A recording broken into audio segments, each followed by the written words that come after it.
Hey, this is Robbie Jeanette with Keyboard Magazine. I'm here with producer extraordinaire, Dallas Austin, and he has got this amazing machine that we're here to see. It's called the Beat Thing. And before we show you this unbelievable new piece of gear, why don't you tell us a little bit about how you came to develop something like this? Because most producers, this is a big step getting into hardware. Huge step. Huge step. So you were saying when you came up, you used to go to the stores to play with all the stuff you couldn't afford. Yeah, I'm an equipment junkie. I had every Keyboard Magazine all over my walls, every cover of it, and that was my source in time for knowing what was coming next and what was happening. So I would go into the music stores, play on all the gear that I couldn't afford, and just be like, every day after school, that's all I would do. And so I got kicked out of a music store at one point. It's like, get out of here, stop playing with stuff. Yeah. And so I made myself a promise that I would keep all my keyboards and all my. So at my studio, actually in Atlanta, I have about 70 tons of keyboards and gear. And at a certain point, I didn't like the fact that I didn't have buttons no more to push, and I started using Logic a lot. Yeah. Then I was like, well, let's try using with an MPC 60. And then my engineer program would freak out and be like, oh, come on, man, just put it in Logic. What you gonna even go there for? It's complicated. Don't run Pro Tools right. Don't work with Logic good. But it's a different feeling to me because the machine usually sounds a different way. Yeah. And so we started looking at developing some pads and all this kind of stuff, and then it's like, okay, that's gonna be really complicated. Maybe we just do something that can trigger the sound that we have, because I have about 70,000 terabytes of sounds, man, since I was 16 years old. Wow. And this is all done on all your keyboards and drum machine stuff. You've sampled everything. Yeah, sampled everything. I have so many sounds that I was like, how do you have all those organized just on there? Rick, my programmer, he's been with me since I was 15, and nice. He's the kind of person that triple saves. He sits around 5 screens, and because I'm impatient, I'm the ADD instrument guy, so I'm like, I'm ready to work, and so Rick organizes everything and keeps it all, together. And then at one point, I met this guy Asia, and they had started a company called Beat Kings, and Beat Kings had a virtual beat thing, and they got it out to a few producers like Rockpile and some other people started using it, and it started to be this virtual kind of drum machine.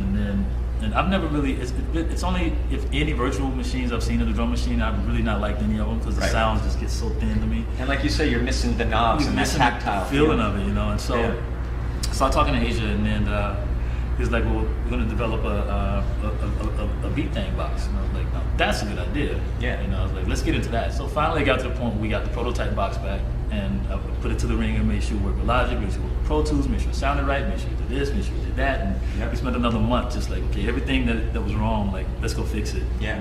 We went to EQ the sounds. So they're all EQ. They're all sounds that you would not get unless, you took the time over years to go and sample and find them. Yeah. And as we speak right now, I have guys in Atlanta that's sitting there and they're cutting up sounds, and every other day they call me and say, hey, listen to this. Are you sure you want to give this one up? There's marching band drums, Yeah. But it's all about what a person does with them. Yeah. 5 years ago, there's no way you got my sounds. But it's interesting, to be able to be a producer and to be able to share sounds and to know that you're actually encouraging creativity and you're encouraging things that if you hoarded all your sounds and let people try to figure stuff out from the record or whatnot, they might not have that leg up. And and it keeps, I used to listen to the radio and wonder how did they do that? I listen to Teddy Riley songs, where did he get those sounds from? Yeah. That part of it right there is what made you go search. Where did Pete Rock get those drum sounds from? Right. And you search and you're looking and and that was part of music, and then it turned into everything just started sounding like this.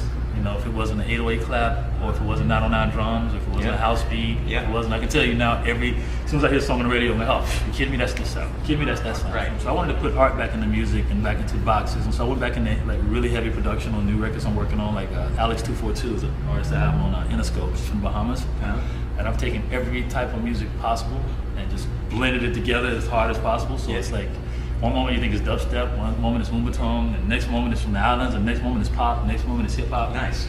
And it came out with this real crazy eclectic blend, and I did all the stuff on the Beat Machine. Sweet. And you actually did all the tracks for the record on the Beat Thing, and then I would go and add other stuff around it, but all the bases of it, even on my first single, it's called Let 'Em Know, and you can hear boom, boom, boom, boom, boom, boom, boom, boom, boom, boom, because it's the only Beat Machine that has actually pitch wheels on it, modulation wheels on it. And so it kind of takes your sounds out of context. Do you see this as being something that people are going to start using more live than in the studio? In the studio you get really spoiled with it because you sit down a long time and just want the sounds.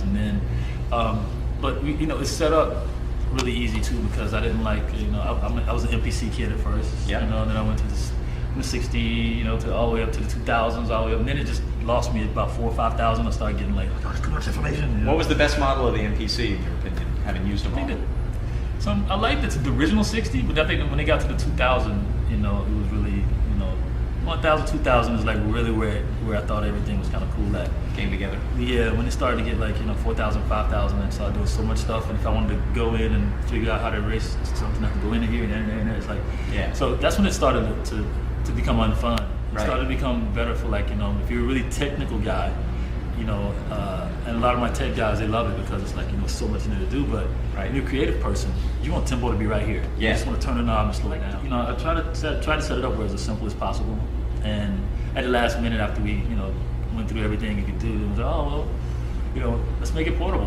You can take it with you. They can just charge up and you can, you know, just take it with you, plug it in the car, you know, because we're all producers that make it. We have deals with other producers, the sound pack deals. So Cool. you're getting, because that's another thing I hated. You know, if I went and bought a Bob Claire Mountain drum set thing, it was like, okay, they must have just used the name because Yeah. I can't find all these Bob Claire Mountain sounds anywhere on these records. You know? Right. And so what I did is went to producers like, you know, Jim Johnson and Paul Oakenfold and Rodney Jerkins and Jermaine. And, you know, because one thing about it is we keep the quality up. Yeah. We keep it very serious, and we take quality producers very serious. So you know, not just, you know, oh, branded by Rodney or branded by Dallas. It's like, no, go into Dallas' stash, cut up X amount of sounds, and then you know, make a deal with them.